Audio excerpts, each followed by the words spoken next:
देखिए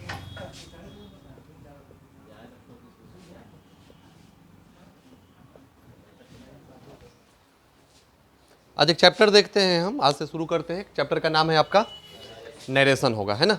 देखिए नरेशन अगर बात करते हैं तो हर एग्जाम के लिए बड़ी इंपॉर्टेंट है। अगर इंटर की बात करेंगे तो 3 से 4 कन्फर्म है नंबर, 3 से 4 पूछेगा ही पूछेगा।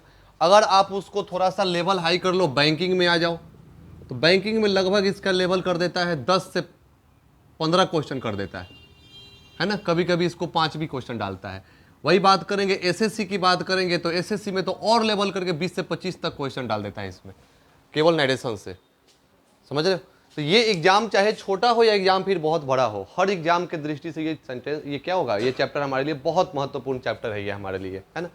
तो ये जो नरेशन हमारा चैप्टर है, ये चैप्टर सबसे पहले तो हम लोग ये 7-8 से ही पूछना चालू कर देता है। 1 नंबर 2 नंबर 3 नंबर ये पूछता ही पूछता है। ठीक, देखेंगे आखिर सर नरेशन होता क्या है। देखिए नरेशन का मतलब 2 चीज़ों से फिर से बना, नैरेट प्लस ION से बना, है ना। नैरेट का मतलब होता है कथन या किसी बातों को बोलना, है ना, किसी बात को बोलना या किसी कथन को व्यक्त करना अपना। तो जब कोई किसी बात को व्यक्त करेगा और करेगा तो कोई ना कोई तो वो नाउन होगा, करने वाला कोई व्यक्ति ही होगा, वस्तु होगा, चाहे जो भी होगा, जीव जंतु कुछ भी होगा। तो जब कोई किसी के बारे में कोई बातों को व्यक्त करता हो या किसी बातों को बताता हो, बतलाता हो, तो वही क्या कराएगा, नैरेट प्लस ION होगा, मतलब व्यक्त करने वाला या व्याख्या करने वाला या बताने वाला किसी बातों को, है ना। तो आदमी किसी भी बात को 2 तरीके से बताता है, कोई भी बात हो 2 तरीके से। एक तो बात वो बोलेगा जब उसकी कोई बात को वो सीधा सीधा अपने भाषा में बोल दे, ठीक, या उसकी भाषा को उसकी भाषा में ना बोल करके अपनी भाषा में बदल करके बोले। बात समझ रहे? तो जब कोई व्यक्ति सेम उसी की भाषा में बात को बोल दे तो वो एक अलग टाइप हो गया नरेशन का, है ना। और जब उसकी भाषा को वो अपने लैंग्वेज में बोल दे तो वो एक अलग हुआ। मतलब एक अपने भाषा में बोले और एक जो दूसरे के भाषा में बोले तो उसको दोगा। देखिए तो जब कभी नरेशन में जब कभी किसी की बातों को साधारण रूप से व्यक्त कर दोगे तो उसे आप बोलना कौन चीज, डायरेक्ट बोलना, ठीक है। और जब उसकी बातों को, किसी व्यक्ति की बातों को उसकी भाषा में या उसके रूप में व्यक्त ना कर करके दूसरे तरीके से व्यक्त कर दोगे तो उसे क्या कहलाएगा, इनडायरेक्ट। आप लोग बचपन से पढ़ते आ रहे हो क्या कि सर डायरेक्ट का मतलब होता है प्रत्यक्ष और इनडायरेक्ट का मतलब क्या होता है, अप्रत्यक्ष। ऐसे बोल सकते हैं डायरेक्ट नरेशन या इनडायरेक्ट नरेशन, लेकिन उसके अंदर जो सेंटेंस देता है आप उसको स्पीच बोल देना। क्या बोलना सेंटेंस को, स्पीच का बात आगे पढ़ाएंगे धीरे जैसे जैसे हम लोग बीतेंगे, बात क्लास बीतेगा हमारा। तो ये कौन हो गया, डायरेक्ट स्पीच हुआ, ठीक। और जब इसकी बातों को घुमा फिरा कर बोलेगा तब उसके सेंटेंस को कौन चीज हो गया, इनडायरेक्ट। स्पीच का बात आगे पढ़ाएंगे हम। तो जब किसी की बातों को हूबहू उसी की भाषा में बोल देगा डायरेक्ट, और जब किसी की बातों को हूबहू उसकी भाषा में ना बोल करके बल्कि अदल बदल के बोले, इधर उधर करके बोले तो वो कौन कहलाएगा, इनडायरेक्ट होगा। समझ रहे? तो अगर देखा जाए तो नरेशन कितने प्रकार के, 2 प्रकार। प्रत्यक्ष का मतलब क्या, एकदम सामने। अप्रत्यक्ष मतलब सामने नहीं होगा। बात समझ में आ रहा है ना। अब देखिए ये तो इसका थोड़ा सा हल्का सा इसका परिचय हुआ। अगर बात करते हैं सर नरेशन का, तो नरेशन बनता कैसे है। तो नरेशन बनाने का एक पहला होता है कि सबसे पहले भाई आपको टेंस पता होना चाहिए। समझ रहे हो ना, टेंस आपको पता होना ही चाहिए, वो चाहे थोड़ा हो या कम हो, लेकिन टेंस के बारे में अगर पता है, खास करके टेंस को हमारा पहचानने का तरीका स्ट्रक्चर।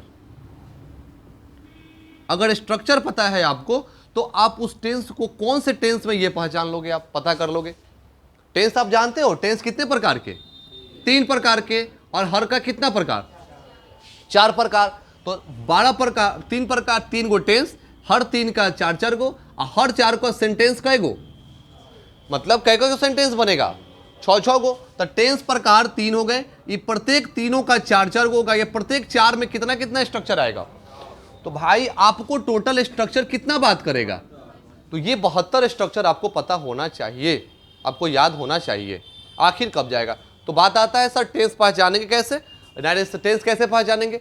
तो सबसे अच्छा तरीका है टेंस को पहचानने का, ऑक्सिलरी वर्ब याद रखिए। ऑक्सिलरी वर्ब जो लगता है टेंस में, कौन सा ऑक्सिलरी वर्ब कब लगेगा, आप उसको टेंस को बता दोगे। जैसे बात करेंगे प्रेजेंट टेंस की बात कीजिए, तो प्रेजेंट टेंस में कौन कौन ऑक्सिलरी वर्ब, डू, डज, ठीक, इज, एम, आर, हैज और हैव, ये याद रखना। फिर से do, does, have, has, am, is, are, ये सब किसका टेंस हो गया? प्रेजेंट का हो गया। बात करते हैं वही पास्ट का, तो पास्ट का आ जाता है डिड आएगा, वाज वर आएगा, जिसको वेयर भी बोलते हैं लोग, जो कि वर होता है, वाज वर होगा, एक और क्या आएगा? हैड आएगा। जब हैड आएगा तो ही हैड बीन आएगा, और हैज हैव आएगा तो हैज हैव बीन आता है। बात करेंगे फ्यूचर का, तो फ्यूचर में सेल और विल, और सेल विल के साथ हैव लगेगा एक जगह पे। बात समझ में आ रहा है ना?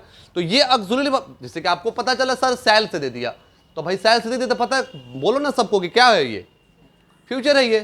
बात समझ रहे हो ना आप? डू डज लगा दिया सर, तो कौन सा है? प्रेजेंट है। प्रेजेंट में कौन सा है बाद की बात देखेंगे हम, पहले तो पता करो कि आखिर टेंस में कौन है, अंदर में आएंगे फिर कौन सा है। टेंस का क्लास देखना, वो पता चलेगा आपको उसमें। फिर अगर बात करते हैं हम कौन सा, हैव हैज होगा, वो भी सर प्रेजेंट में होगा। इज एम आर कौन होगा? वो भी प्रेजेंट में होगा। फिर डिड पास्ट, और वाज वर पास्ट, और हैड पास्ट। बात समझ में आए? तो ये केवल जरूरी वर्ब आप याद रखिए, आपको टेंस में कोई दिक्कत नहीं होगा। अगर आपसे कोई टेंस सेंटेंस कोई दे दे, इंग्लिश में सेंटेंस दे दे, आपसे पूछे कि बताओ, तो वहां पे आप स्ट्रक्चर याद तो नहीं करोगे बैठ के ना, आपको उस जरूरी वर्ब देखो, अगर जरूरी वर्ब देखने से पता चल गया तो फिर ठीक है। अब बात एक और समझते हैं, सर अगर एक जरूरी वर्ब नहीं दे तो क्या करेंगे? ये भी सेंटेंस होता है, तो दो कंडीशन हो सकता है, बिना जरूरी वर्ब का सेंटेंस देगा तब टेंस की बात करेंगे। एक तो देगा हमारा सिंपल प्रेजेंट टेंस का, और एक देगा हमारा सिंपल पास्ट का। लेकिन कब दोनों अफर्मेटिव होगा? तब सिंपल प्रेजेंट और सिंपल पास्ट का अफर्मेटिव सेंटेंस आता है बिना ऑक्सिलरी वर्ब का, नहीं तो बाकी टोटल 70 का 70 स्ट्रक्चर आपका होगा कौन सा? ऑक्सिलरी वर्ब वाला होगा ही होगा। आप 72 स्ट्रक्चर भी बताए ना, तो सिंपल प्रेजेंट का अफर्मेटिव और सिंपल पास्ट का अफर्मेटिव, दो सेंटेंस को छोड़कर बाकी सबके सब सेंटेंस में कितना, बाकी सबके सब में क्या आएगा? ऑक्सिलरी वर्ब आएगा ही आएगा। तो ये तो पहचान में कोई दिक्कत नहीं। अब आएगा सर सिंपल प्रेजेंट में क्या होगा? तो सिंपल प्रेजेंट में या तो वर्ब 1 या तो वर्ब 5, और सिंपल पास्ट में सब क्या? तो केवल वर्ब 2।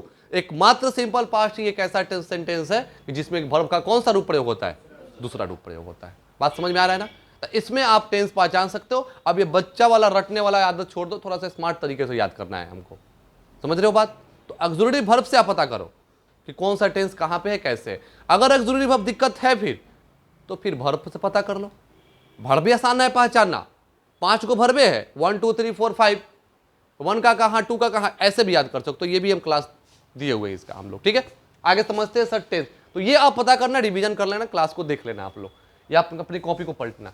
स्ट्रक्चर पता होगा तो हम लोग बताएंगे, उसमें देखेंगे। अब बात करेंगे सर आखिर हमारा नरेशन होगा क्या?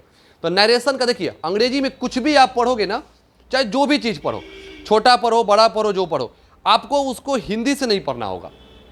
आप अंग्रेजी का कुछ भी पढ़ोगे तो आप उसको अगर हिंदी से पढ़ रहे हो तो फिर आपको कंफ्यूजन होने वाला है, क्योंकि आप कभी हिंदी से पता करोगे फिर इंग्लिश से पता करोगे, तो हिंदी अंग्रेजी से गड़बड़ नहीं होगा, क्योंकि इंग्लिश अलग हमारा सेंटेंस सब्जेक्ट है भाई, और हिंदी हमारा अलग है। हिंदी कभी कभी गलत होगा तो फिर अंग्रेजी उसको नहीं भुगतेगा, और इंग्लिश कभी गलत होगा तो अंग्रेजी उसको, क्योंकि दोनों का अपना अलग अलग रास्ता है, ठीक है। देखिएगा, तो जब भी कभी भी किसी चीज को पढ़िए, कोई भी सेंटेंस हो, उसका स्ट्रक्चर होगा ही होगा, भले आपको दिया नहीं जाए, किताब में पढ़ाया नहीं जाए, वो अलग बात है।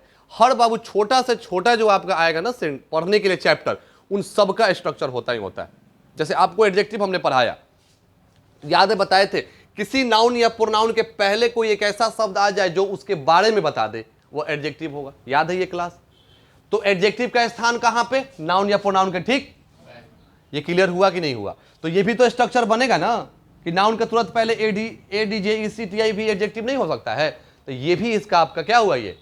अगर बात करेंगे इंग्लिश का स्ट्रक्चर, तो होता है सब्जेक्ट प्लस वर्ब प्लस, ये इंग्लिश का स्ट्रक्चर हुआ। समझ रहे हो आप? सब्जेक्ट होगा, वर्ब होगा, ऑब्जेक्ट होगा। सब्जेक्ट में क्या? या तो नाउन या तो प्रोनाउन। ऑब्जेक्ट में क्या रहेगा? या तो नाउन या प्रोनाउन। तीसरा होता है वो बाद की बात है। देखिए, तो हम लोग उसी तरह से हम लोग पढ़ेंगे कौन चीज, किसका स्ट्रक्चर? नरेशन का स्ट्रक्चर। अगर भाई आपने नरेशन का स्ट्रक्चर समझ लिया तो समझो कि आपका आधा काम हो गया पहचानने का, ठीक है। तो इसको एक स्ट्रक्चर के रूप में आप समझेंगे। एक स्ट्रक्चर हम बोर्ड पे लिखते हैं, इंग्लिश का structure, subject plus verb plus, ज्यादा कुछ हम नहीं देखेंगे। होगा क्या? सिंपल सा बनावट से समझेंगे। देखिए सब्जेक्ट वर्ब ऑब्जेक्ट, अभी हमने सीखा क्या, नरेशन कितने प्रकार के, दो प्रकार के, एक डायरेक्ट और एक इनडायरेक्ट। तो हम अभी आपको सिखाएंगे डायरेक्ट से इनडायरेक्ट बनाना, है ना। आपको दिया किस रूप में रहेगा, अभी क्या करेगा कि डायरेक्ट से इनडायरेक्ट बना लीजिए या फिर इनडायरेक्ट से डायरेक्ट बनाइए आप। तो हम लोग समझेंगे आखिर स्ट्रक्चर कैसा होगा किसका, नरेशन का। क्यों, क्योंकि जब आपका डायरेक्ट देगा तो डायरेक्ट से आप इनडायरेक्ट जब बनाओगे, स्पीच बनाओगे, तो डायरेक्ट से इनडायरेक्ट बनाओगे तो इनडायरेक्ट से तो भी तो डायरेक्ट बनाओगे ना। तो बात आप बोलोगे सर डायरेक्ट से इनडायरेक्ट, अगर आपको इनडायरेक्ट दे दे डायरेक्ट एग्जाम में पूरा, तो आपको फिर किसके पास आना होगा, तो इनडायरेक्ट तो पता होना चाहिए तब ना। तो बात को यहां पे समझना, बात को क्लियर रखना, आगे समझेंगे। देखिए तो जब हम लोग स्ट्रक्चर देखेंगे तो सबसे पहले होगा सब्जेक्ट प्लस वर्ब प्लस, उसके तुरंत बाद स्ट्रक्चर याद रखना क्या हो जाएगा, कॉमा। क्या होगा, कॉमा, ठीक है।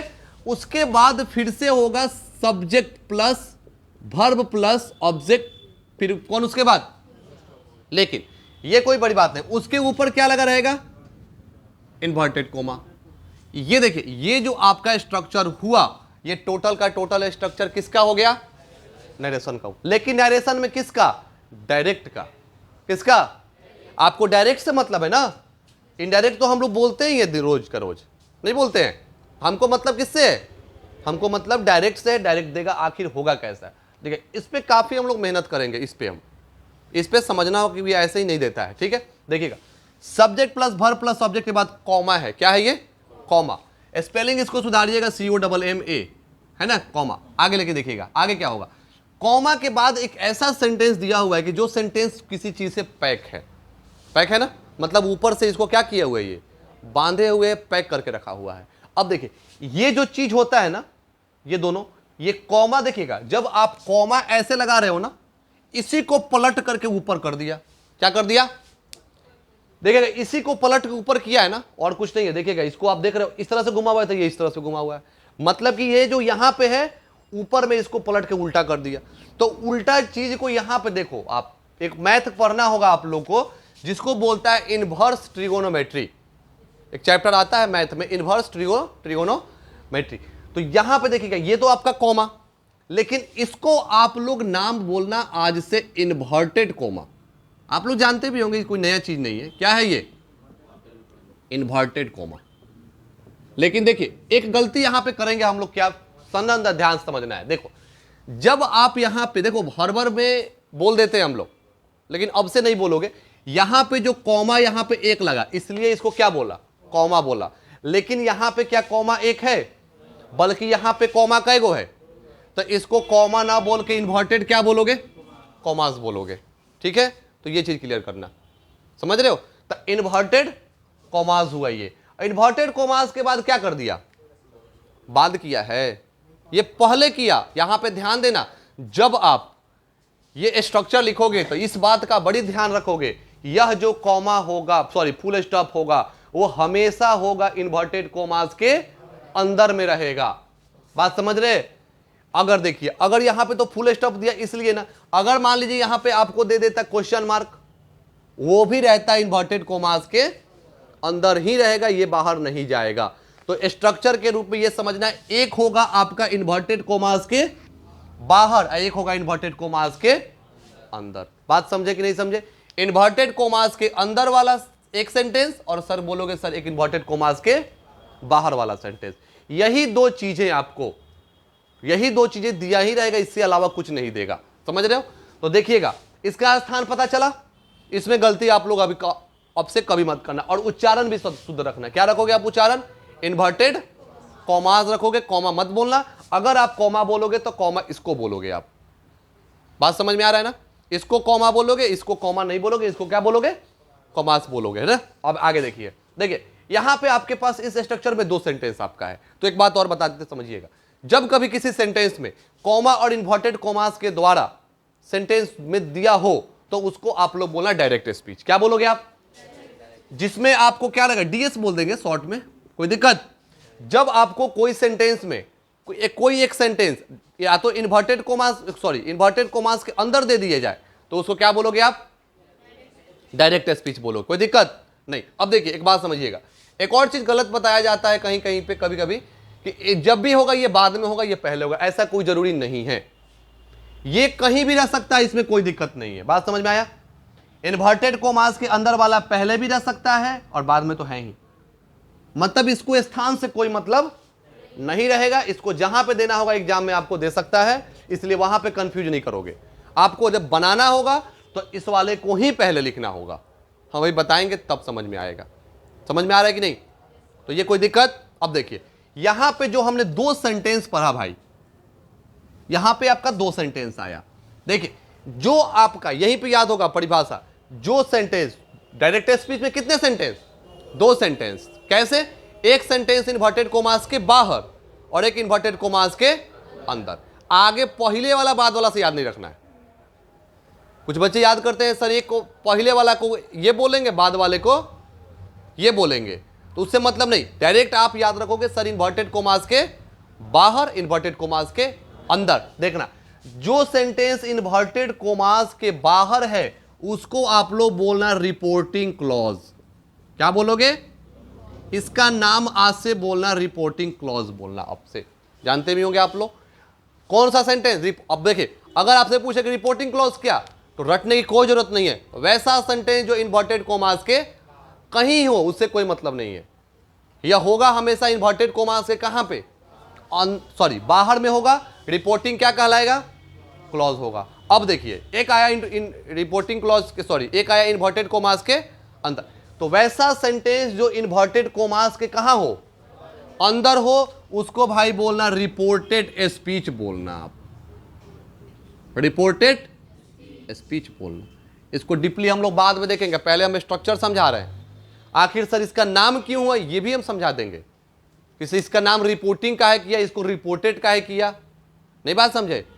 क्लॉज क्या होता है, स्पीच क्लॉज तो चैप्टर ही पढ़ाएंगे हम, ये सबको हम बताएंगे। बस हम आपको स्ट्रक्चर खाली समझा रहे हैं अभी हम, समझ रहे हो? तो स्ट्रक्चर से समझ में आया 2 चीज। क्या? ये 2 चीज समझे ना, बनावट कैसे होगा।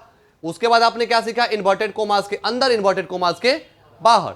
इन्वर्टेड कोमास के बाहर वाले को रिपोर्टिंग क्लॉज बोल देना, इन्वर्टेड कोमास के बाहर वाले को रिपोर्टेड स्पीच बोलना। बात समझ में आया? अब देखिए देखिए रिपोर्टिंग क्लॉज में एक हमारा एक आएगा जिसका नाम होता है ये। क्या है ये? चलो इसको पहले एक बात समझते हैं। रिपोर्टिंग क्लॉज को शॉर्ट में आप आरसी कह दीजिएगा, आरसी, ठीक है ना? डायरेक्ट आरसी का के काम खत्म करेंगे हम लोग, बार बार इसको नहीं करेगा। अभी क्लास में हम पढ़ रहे हैं तो, है ना, कहीं जवाब देना हो तो पूरा देना होगा, शॉर्टकट के फिर में नहीं पढ़ना है। और जब इसको आप खुद बताओ क्या कहेंगे? बात समझ में आ रहा है? आरएस का मतलब नंबर रोहन सर मत बोलना सब। आरएस मतलब रोहन सर हो सकता है ना, हो हाँ रोहन सर हो सकता है इससे। हाँ तो देखिएगा रिपोर्टेड स्पीच, ये कोई इसमें यहां तक में कोई दिक्कत नहीं होगा। आगे देखिए जब आप रिपोर्टिंग क्लॉज में आप आइए, रिपोर्टिंग क्लॉज में क्या है? सब्जेक्ट है, और रिपोर्टिंग क्लॉज में क्या है? ऑब्जेक्ट है। छोड़ दीजिए इसको, बाद में समझेंगे हम लोग, है ना। रिपोर्टेड स्पीच में भी सब्जेक्ट, इसमें भी। अब देखिए अच्छा बताइए, सब्जेक्ट अगर कोई पूछे सब्जेक्ट ऑब्जेक्ट क्या है, सब्जेक्ट या ऑब्जेक्ट के स्थान पे क्या आ सकता है, तो याद रखिएगा सब्जेक्ट या ऑब्जेक्ट के स्थान पे ज्यादातर जगहों पे, ज्यादातर बोल रहे हैं, हमेशा नहीं बोल रहे हैं हम। हमेशा क्यों नहीं बोल रहे हैं? बाद में जवाब इसका चैप्टर हम पढ़ेंगे उसको। सब्जेक्ट या ऑब्जेक्ट के स्थान पे ज्यादातर जगहों पे या तो नाउन आएगा या फिर प्रोनाउन, या तो नाउन या तो प्रोनाउन। तो सब्जेक्ट या ऑब्जेक्ट जगह के स्थान पे कौन रह सकता है? नाउन या प्रोनाउन रहेगा। बोलो कोई दिक्कत नहीं ना? जब नाम पता नहीं होगा प्रोनाउन को दे देना। देखिए आगे देखिए, इसको छोड़िए, यहां पे आइए। देखिए सब्जेक्ट ऑब्जेक्ट को छोड़े, अब क्या बचा? रिपोर्टिंग क्लॉज के अंदर क्या है? वर्ब है। क्या है ये? वर्ब है। तो याद रखिएगा इसको, रिपोर्टिंग क्लॉज ऐसे याद रखना है। रिपोर्टिंग क्लॉज के अंदर एक वर्ब होगा, और वो रिपोर्टिंग क्लॉज के वर्ब को आप बोलोगे रिपोर्टिंग वर्ब बोल दोगे। क्या बोलोगे आप पढ़े होगे कहीं ना कहीं जरूर थोड़ा बहुत, है ना। रिपोर्टिंग क्या बोलेंगे आप? इसको वर्ब बोलेंगे। बात समझ में आ रहा है? रिपोर्टिंग वर्ब को शॉर्ट में क्या बोलेंगे? आरवी बोलेंगे। बात समझ में आया?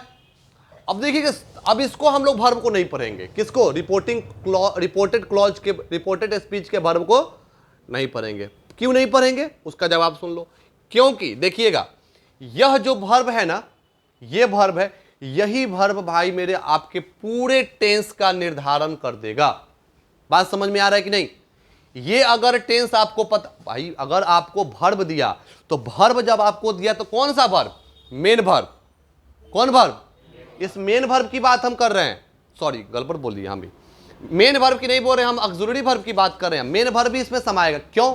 अगर मान लेगा, बोल देगा कि Ram written a letter, Ram written a letter, तो राम एक पत्र लिखता था, तो राम रिटेन ए लेटर, तो रिटेन से पता करो रिटेन कौन सा? वर्ब का दूसरा। तो वर्ब का दूसरा किस में जाएगा? पास्ट में।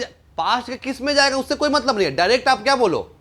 तो ये पास्ट में हुआ ना, तो देखिए भाई, अगर आपका ये वर्ब कौन? रिपोर्टिंग वर्ब, अगर कोई टेंस आया तो इस पूरे सेंटेंस को ना उसी टेंस में करेगा।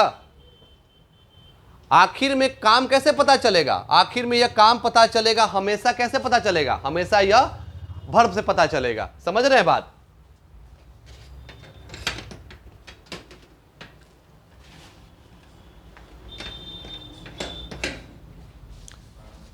चलिए देखिएगा फिर से एक बार, देखिए बात समझिए। कोई एक आप काम कर रहे हो, आपको आपके पहचाने कैसे जाएगा? आपने क्या काम किया, ठीक है? आपने काम कब किया उससे पता चलेगा ना। तो आप पत्र लिखे आप, ठीक है, लेकिन कब लिखे? मैं राम पत्र लिखता था। कब लिखता था भाई? तो पास्ट की बात आ गया ना, रिटर्न लग गया। कौन सा? हम हिंदी में बिल्कुल नहीं जा रहे हैं, था थे थी में बिल्कुल नहीं जा रहे हैं। हम लिखवाता है लोग ना जी कि ता था ती थी ते थे, हम वहां पे से बिल्कुल कोई मतलब नहीं है। आपको क्या कहा? Ram written a letter. Board पे समझेंगे, दिख रहा है बोर्ड पे, राम रिटेन अ लेटर, है ना? Ram written a letter.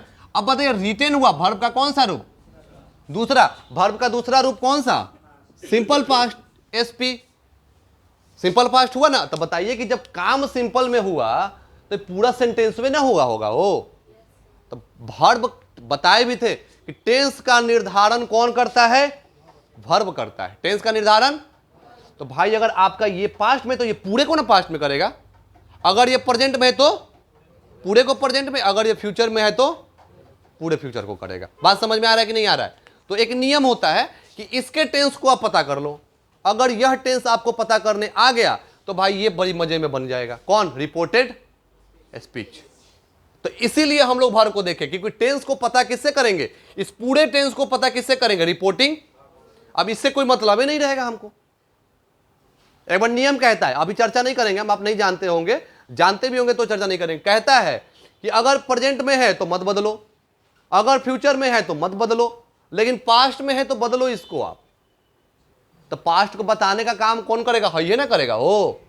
एक बात बताए थे आपको हम, याद रखिएगा, जब कभी किसी सेंटेंस में, यहां पे देख रहे हैं, दिख रहा है यहां पे स्ट्रक्चर लिखेंगे हम, जब कभी किसी सेंटेंस में subject plus verb plus object दे, subject plus verb plus object दे, ये दो स्ट्रक्चर भाई हमेशा याद रखना आप। अगर किसी सेंटेंस में एक एक को वर्ब दे, क्या दे? एक एक को वर्ब दे, तो वह वर्ब क्या होगा? मेन वर्ब होगा। क्या होगा? मेन वर्ब होगा। और जब किसी सेंटेंस में दो को वर्ब दे तो पहला वर्ब एक जरूरी है, बाद वाला मेन। बात समझ में आ रहा है? अगर यहां पे कई को दिया? एक दिया, क्या बोलोगे? मेन वर्ब, एम भी बोलोगे, प्रिंसिपल वर्ब भी बोल देना आप उसको। अब इसमें दो दे दिया वर्ब, तो इसको क्या बोलोगे आप? ऑक्सिलरी वर्ब बोलो, हेल्पिंग वर्ब बोलो, हेल्पिंग वर्ब भी बोलते हैं इसको। अगर इसको वर्ब को दो को दे दिया तो बाद वाले को एम भी बोलो, पी भी बोलो आप, कोई दिक्कत नहीं ना। तो ये पहचानने का ये भी तरीका है। तो यहां पे तो एक ही को ना वर्ब है हो, तो ये किसका काम कर रहा है? यहां पे हम हिंदी पे बिल्कुल नहीं जा रहे, बार बार बता रहे हैं इसको हम। यहां पे ता था ती थी थे से मतलब था कोई? वो बच्चा वाला आदत, बचपन वाला छोड़ दो, आप डायरेक्ट वर्ब से पहचानो ना आप उसको, है ना। तो यहां पे पास्ट हुआ तो ये बदलेगा ही बदलेगा, ये बाद में हम पढ़ाएंगे, समझाएंगे, अभी हम समझाने के लिए बता रहे हैं। तो रिपोर्टिंग वर्ब को ही क्यों हमने नोटिस किया यहां पे, क्यों हमने वहां पे हाईलाइट किया? क्योंकि यह रिपोर्टिंग वर्ब ही पूरे रिपोर्टेड स्पीच को नचाएगा अपने इशारे पर। बात समझ रहे हैं ना? तो हम बताए भी थे कि टेंस का निर्धारण हमेशा कौन करता है? वर्ब करता है। आप टेंस चैप्टर पढ़ते हो ना जी, ये टेंस पढ़े हो ना, आखिर ये टेंस पिछला लिखे थे, पिछले वाले में क्या था? टेंस। टेंस का मतलब 1 2 3 4 5 हो गया टेंस। बोलो कोई दिक्कत नहीं ना? तो यहां पे याद रखना, तो फिर से एक बार बोलते हैं, ये वर्ब हुआ हमारा ये पूरे सेंटेंस को रिपोर्टिंग क्लॉज, देखिए यहां पे अंडरलाइन किए हुए हम रिपोर्टिंग क्लॉज। रिपोर्टिंग क्लॉज के वर्ब को रिपोर्टिंग वर्ब याद भी रहेगा, याद दोनों ट्रिक याद कैसे रहेगा, रिपोर्टिंग से रिपोर्टिंग नहीं। अब बताइए सेंटेंस में ना वर्ब होता है कि वर्ब में सेंटेंस बड़ा चीज है, वर्ब छोटा चीज है, बनावट के अनुसार बता रहे हैं। तो सेंटेंस बड़ा है, उसके अंदर वर्ब, तो रिपोर्टिंग क्लॉज के अंदर कौन, रिपोर्टिंग वर्ब। और ये रिपोर्टेड स्पीच केवल इसका हमने नाम देखा और कुछ नहीं देखेंगे हम, जबकि इसमें भी वर्ब है।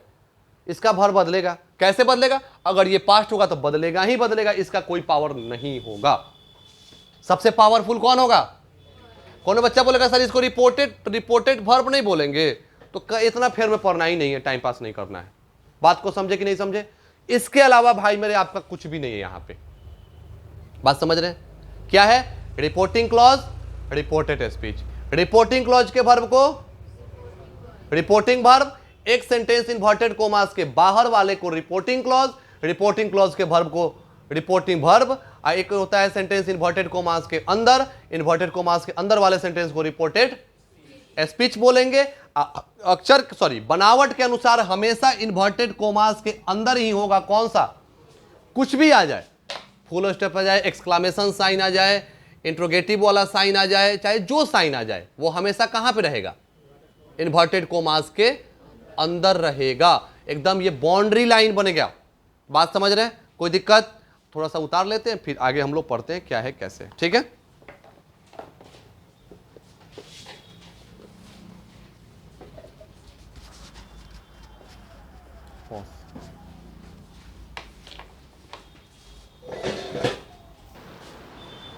चलिए देखते हैं इसके आगे थोड़ा सा, है ना। इस पूरे को खत्म करने के बाद, लिखने के बाद परिभाषा टोटल, ठीक है ना, समझेंगे यहां पे। अभी यहां पे हम लोग क्या सीखे, नरेशन का हम लोग पूरा टाइप सीखे हैं, टाइप है ना, कि एक होगा डायरेक्ट स्पीच, एक होगा हमारा इनडायरेक्ट और एक होगा हमारा डायरेक्ट। इनडायरेक्ट कौन, एक होगा रिपोर्टेड स्पीच और एक होगा रिपोर्टिंग क्लॉज। रिपोर्ट देखो अब याद कैसे करना है, बोर्ड पे मिटक चुका है, याद कैसे करना है सर। रिपोर्टेड स्पीच क्या होता है, इन्वर्टेड कोमास के अंदर वाला रिपोर्टेड स्पीच, है ना। रिपोर्टिंग क्लॉज क्या होता है सर, तो रिपोर्टिंग क्लॉज होता है इन्वर्टेड कोमास के बाहर वाला। रिपोर्टिंग वर्ब क्या होता है, तो रिपोर्टिंग क्लॉज के अंदर जो वर्ब होता है वो क्या कहलाता है, रिपोर्टिंग। अब वर्ब क्या होता है वो हम बात नहीं कर रहे हैं, कौन वर्ब, मेन वर्ब या फिर ऑक्सिलरी वर्ब, क्योंकि अभी हमने बताया था कि अगर किसी सेंटेंस में एक ही वर्ब हो तो उसको आप क्या बोलोगे, मेन वर्ब बोलोगे। अगर किसी सेंटेंस में अगर दो वर्ब हो तो पहले वाले को ऑक्सिलरी वर्ब और बाद वाले को मेन वर्ब। समझ रहे हैं बात, आगे देखिएगा। यहां पे किसी बच्चे ने पूछा कि सर यहां पे रिटेन वर्ब 2 है, इसका हम क्लास दे चुके हैं, हम डाले हुए हैं, देखना जाके घर पे। लेकिन ये समझो यहां पे सर कैसे वर्ब 2 हमने कह दिया यहां पे, है ना। आपको बोलेंगे सर रिटेन हो गया हमारे पास, प्लेड हो गया, है ना, बहुत सा ऐसा वर्ड होगा जिसको आप बोलोगे सर ये तो वर्ब 2 भी दिया हुआ है वर्ब चार्ट में, किताब में, और वर्ब 3 भी दिया हुआ है, पहचानेंगे कैसे, तो बात को समझोगे बड़ी ध्यान से। अगर किसी सेंटेंस के बाद ऑक्सिलरी वर्ब दे आप प्लस प्लेड हो जाए, मान लो बाद में क्या रहे उसको डजेंट मैटर, कोई मतलब नहीं हमको वर्ब 2 और वर्ब 3 समझा रहे हैं। कैसे पता करेंगे सर, कैसे बताएंगे सामने वाले को, सामने वाला तो बात कंफ्यूज करके हमको तो बेवकूफ बना सकता है ना। और एक सेंटेंस दे कि सब्जेक्ट दे दे, आप प्लस में डायरेक्ट क्या दे दे, प्लेड दे दे। अब प्लस में कुछ भी हो सकता है, आखिर सर होगा क्या, तो ध्यान देना, जब कभी ये देखो ये प्लेड हम केवल एक ही नहीं होगा, वैसे सारे शब्द जो वर्ब 2 भी होते हैं और वर्ब 3 भी होते हैं, जो भी वर्ब 2 और वर्ब 3 में जिनमें कोई अंतर नहीं हो। अगर कॉम को लेंगे, COM कम मत आना, तो कॉम का क्या होता है, कॉम केम कॉम, तो कॉम का वर्ब 2 केम, वर्ब का 3 क्या, कॉम, कोई दिक्कत नहीं है उसमें। ईट एट इटेन, कोई दिक्कत नहीं है, एट वर्ब 2 इटेन वर्ब। लेकिन भाई प्लेड आ गया, रिटेन आ गया, है ना, स्पीक का भी नहीं है। तो वैसे जितने भी आज के बाद वर्ब चार्ट में आपको देखने के लिए जो कंफ्यूजन होगा, सेंटेंस से पकड़ना। तो देखना, जब कभी कोई भी ऐसा वर्ड कंफ्यूजन हो, अगर वह उसके तुरंत पहले ऑक्सिलरी वर्ब आ गया होगा, क्या आ गया, तो भाई उसको आप बोल देना कि सर वह वर्ब 3 है। क्या है, वर्ब 3। समझ में आ रहा है बात? अगर वैसा कंफ्यूजन जिसमें हो वर्ब 2 और 3 में, अगर उस वर्ड के तुरंत पहले क्या आ जाए, कोई ऑक्सिलरी वर्ब, तो उसको क्या बोल दोगे आप, वर्ब का। अगर ऑक्सिलरी वर्ब ने डायरेक्ट वो शब्द आ जाए तो वर्ब का दूसरा। अब कंफ्यूजन दूर हुआ। अब बताइए वर्ब 2 की वर्ब 3, वर्ब ऑक्सिलरी वर्ब है क्या? अगर वैसा वो शब्द ऑक्सिलरी वर्ब के साथ आए, मतलब ऑक्सिलरी वर्ब के बाद आए, तो उसको बोलो वर्ब 3। अगर बिना ऑक्सिलरी वर्ब के साथ आए तो वर्ब 2। कोई दिक्कत नहीं ना? तो याद रखना ये बात हमेशा कंफ्यूज करेगा, और होता भी है लोग, तो इसमें कोई दिक्कत नहीं। इस स्ट्रक्चर को जल्दी से नोट कर लो, 10 सेकंड के अंदर में तुरंत नोट कीजिए। और इसको आप क्या बोल दोगे, बराबर करके यहां पे आप नोट कर लो, जल्दी नोट करो आप, वर्ब 3 यहां पे वर्ब 2, जल्दी इसको तुरंत 10 सेकंड नोट करो। क्लास को करते हैं अगला टॉपिक पर आके। एग्जाम्पल के रूप में प्लेट लिख लो। अब अंत में बहुत सा हो सकता है, ईटीसी कर लो ना ब्रैकेट में करके, कंफ्यूजन दूर करो आज के बाद इसका इस रूप में। ये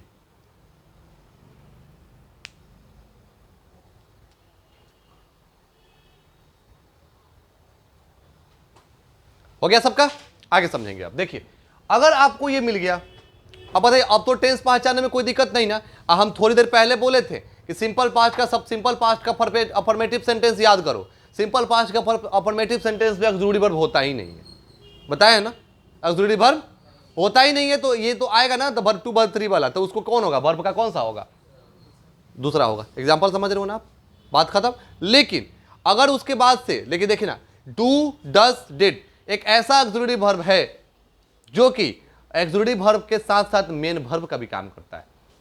बात समझेगा, ऑक्सिलरी वर्ब के साथ साथ मेन वर्ब का भी काम करता है। जैसे अगर मान लो बोल देगा रमेश डिड, रमेश डिड। अब बताइए रमेश डिड के बाद क्या हुआ, Ramesh did this work, Ramesh did this.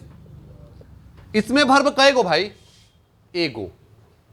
अब बोलोगे सर इसमें वर्ब कौन सा हुआ, तो ये जो डिड हुआ ना, ये डिड कौन चीज है, वर्ब है। लेकिन यहां पे दिस कौन चीज, प्रोनाउन। वर्क कौन चीज, नाउन। यहां पे राम कौन चीज, रमेश कौन चीज, नाउन। आखिर वर्ब कएगो आया, एक हुआ वर्ब। तो हमने भाई बताया था कि अगर वर्ब 1 आए, अगर वर्ब 2 आए, अगर वर्ब 1 आए, कौन चीज, तो ये कौन चीज का काम करेगा, और मेन वर्ब हमेशा काम करता है। मेन वर्ब हमेशा कौन करता है, काम करता है। तो रमेश डिड, लेकिन आपने पढ़ा कि सर रमेश डिड, आपके दिमाग में स्थिर जाएगा, इसको पास्ट बोल दो, सिंपल पास्ट बोल दो, यही ना जाएगा दिमाग में। तो बात याद रखना, Ramesh did this work, Ramesh did this work, Ramesh ने इसे किया, रमेश ने इस काम को किया। बात समझ में आ रहा है कि नहीं, कोई दिक्कत, या रमेश काम यह करता था, कोई दिक्कत नहीं ना। तो यहां पे डिड का मतलब क्या हुआ, काम हुआ, काम करता था, काम किया। अगर आ जाए, ध्यान दो, रमेश, एक और सेंटेंस दिख रहा है, दिख रहा है ना, Ramesh did not, Ramesh did not write a letter. बात समझे, Ramesh did not write a letter. तो अब देखो भाई, यहां पे वर्ब पता करो, यहां पे एक ये वर्ब आया और एक ये वर्ब आया, दूगो वर्ब आया ना, ये वाला स्ट्रक्चर। जब दूगो वर्ब हो तो पहले वाले को कौन चीज बोलोगे, ऑक्सिलरी वर्ब, बाद वाले को क्या बोलोगे, मेन वर्ब। तो Ramesh did not write letter, Ramesh एक पत्र नहीं लिखता था, तो बल्कि यह एक ऑक्सिलरी वर्ब किसकी सेवा में आया, रमेश की सेवा में। लेकिन यहां पे ये डिड इसकी सेवा में नहीं आया, बल्कि ये खुद एक पावर वाला चीज हो गया, एक काम ये किया है। बात समझ में आ रहा है ना। अरे काम करना बोलते हो ना, डू, डू का मतलब समझते हो ना, काम करना, वही डू का पास्ट कौन, डिड। अगर आप डू का वर्ब 2 चेक करो अपने वर्ब चार्ट में, डू का वर्ब 2 क्या होता है, डिड होता है। डू का वर्ब 2 क्या हो जाता है, डिड हो जाता है। कोई दिक्कत, डू का मतलब काम करता है और डिड का मतलब काम किया था या काम किया। लेकिन यहां पे ये वर्ब ऑक्सिलरी वर्ब, यही यहां पे डिड कौन चीज, मेन वर्ब। बात समझ में आ रहा है कि नहीं आ रहा है, कोई दिक्कत? ऑक्सिलरी वर्ब कब, जब दो होगा तब, मेन वर्ब कब, जब अकेले होगा तब, कोई दिक्कत नहीं ना। तो भाई ये बेसिक चीजें हैं, इसको क्लियर करो। ये सब चीजें बड़ी आदमी को अथी कर देता है, क्या बोलते हैं, कंफ्यूज नहीं करता है, पीछा छोड़ देता है, समझ में नहीं आएगा फिर। तो इन चीजों को क्लियर रखो। आगे देखो, इसमें कोई दिक्कत नहीं किसी को, और धीरे धीरे पढ़ाएंगे और क्लियर करते जाएंगे धीरे धीरे, है ना। तो इसको आप खत्म करो, इसको आप उतारना चाहो तो बिल्कुल उतारना होगा, लास्ट में उतारना होगा। क्यों उतारोगे आप लास्ट में? क्योंकि इसमें भाई फिर कंफ्यूजन होगा, हमको पता है। क्लास में पढ़ लेने के बाद जरूरी नहीं है कि आपका कंफ्यूजन दूर होगा। अगर कंफ्यूजन तभी दूर होगा बार बार उसको पढ़ते रहोगे तब होगा। और सोच लेते हो कि एक बार में पढ़ करके सब कुछ याद कर ले तो फिर संभव ही नहीं है। समझ रहे हो ना बात? आगे देखोगे, देखिए यहां पे दो सेंटेंस हमारा हुआ था, किसके अंदर, डायरेक्ट स्पीच में। डायरेक्ट स्पीच में कई गो सेंटेंस हुआ, डायरेक्ट स्पीच में कई गो सेंटेंस है ना, डायरेक्ट स्पीच में कई गो सेंटेंस, कोई दिक्कत? समझेंगे यहां पे थोड़ा, ठीक है। इसको समझते हैं, क्लास को आज खत्म करते हैं, थोड़ा सा समझ के करते हैं। देखिए भाई, आपको दो सेंटेंस, डायरेक्ट स्पीच में रिपोर्टिंग क्लॉज, रिपोर्टेड स्पीच। देखिए भाई, जब आप रिपोर्टिंग क्लॉज की बात करोगे तो रिपोर्टिंग क्लॉज में इसको सब्जेक्ट ही बोलना। क्या बोलोगे? सब्जेक्ट है तो सब्जेक्ट बोलना। ये रिपोर्टिंग क्लॉज का ऑब्जेक्ट है भाई, आप इसको क्या बोलोगे? ऑब्जेक्ट ही बोलना, दूसरा कुछ मत बोलना। समझ रहे हो? बनाने का तरीका है। अगर आप आ जाओ रिपोर्टिंग क्लॉज में, सॉरी रिपोर्टिंग क्लॉज के बाद इन्वर्टेड कोमास वाले में, इन्वर्टेड कोमास के अंदर वाले को सब्जेक्ट को भाई बोलना पर्सन बोलना। क्या बोलोगे? पर्सन बोलना। और ऑब्जेक्ट को भी क्या बोलना आप? पर्सन बोलना। बात समझ में आ रहा है कि नहीं? अगर फिर भाई अगर आपको पर्सन बोलेंगे तो पर्सन के दिमागे आएगा फर्स्ट, सेकंड और थर्ड, आएगा ना। इसमें भी वही बात होगा, फर्स्ट, सेकंड और थर्ड। बोलिए, कोई दिक्कत? कोई दिक्कत नहीं ना हो? तो ये याद रखना, आपका पर्सन का मतलब क्या? रिपोर्टिंग क्लॉज के बाहर वाला जो सेंटेंस, सॉरी रिपोर्टिंग क्लॉज के अंदर वाला जो सेंटेंस होता है उसमें सब्जेक्ट को सब्जेक्ट बोलेंगे, ऑब्जेक्ट को ऑब्जेक्ट बोलेंगे। और रिपोर्टेड स्पीच मतलब इन्वर्टेड कोमास के अंदर वाला अगर सब्जेक्ट है तो इसको पर्सन से तो पता करो ये फर्स्ट है, सेकंड है कि थर्ड है। अगर इसको ऑब्जेक्ट जो उसका है उसको भी पर्सन खोजो, फर्स्ट है, सेकंड है, थर्ड है, फोर्थ है। क्यों? क्योंकि एक नियम बड़ा फेमस है, सन फॉर्मूला, नीचे 1 2 3 कर देता है। कहता है कि सब्जेक्ट को चेंज कर दो किसके अनुसार? फर्स्ट। तो ये फर्स्ट कौन हुआ? पर्सन है ना हुआ हो। तो सब्जेक्ट किससे बदलेगा? फर्स्ट पर्सन से। ऑब्जेक्ट किससे बदलेगा? सेकेंड पर्सन से। थर्ड किससे बदलेगा? सॉरी, थर्ड किससे बदलेगा? नहीं बदलेगा। तो आखिर आपको पता होना चाहिए ना हो कि सब्जेक्ट किस में और ये पर्सन किस में। आप लोग लग रहा होगा कि काची बता रहे हैं सर, ये कंफ्यूजन अब नया चीज बता दे रहे हैं। पिछला क्लास जो लोग नहीं बताए हैं, क्योंकि किताबों में से बाहर थोड़ा हटके भी तो पढ़ो ना। बात समझ रहे हो आप? तो अगर देखो ये फॉर्मूला है, ठीक है, ये सब लोग जानते हैं, बचपन से सिखाया जा रहा है। नरेशन किसी टीचर के पास पढ़ो, किसी बुक में पढ़ो, ये फॉर्मूला हमेशा सब मिलेगा। हम भी पढ़ा रहे हैं आपको, आगे भी पढ़ोगे वो भी पढ़ाएगा। जो कम जानता है वो भी पढ़ाएगा, जो ज्यादा जानता है वो भी पढ़ाएगा, क्योंकि ये ट्रिक है, सन फॉर्मूला 1 2 3। लेकिन आखिर सर सब्जेक्ट ऑब्जेक्ट होगा कौन, कहां पे? सेंटेंस तो दो गो दिया, आखिर में फर्स्ट, सेकंड, पर्सन, थर्ड होगा कहां पे? कौन सा? दो गो सेंटेंस है। तो अगर पर्सन पता करना होगा इन्वर्टेड कोमास के अंदर, अगर आपको ये सब्जेक्ट और ऑब्जेक्ट है तो सब्जेक्ट ऑब्जेक्ट पता करना होगा तो रिपोर्टिंग क्लॉज के अंदर। कोई दिक्कत? तो ये हमेशा काम करेगा आपका। इसको उतारो आप जल्दी। क्लास को खत्म करते हैं, आगे हम लोग क्लास करेंगे।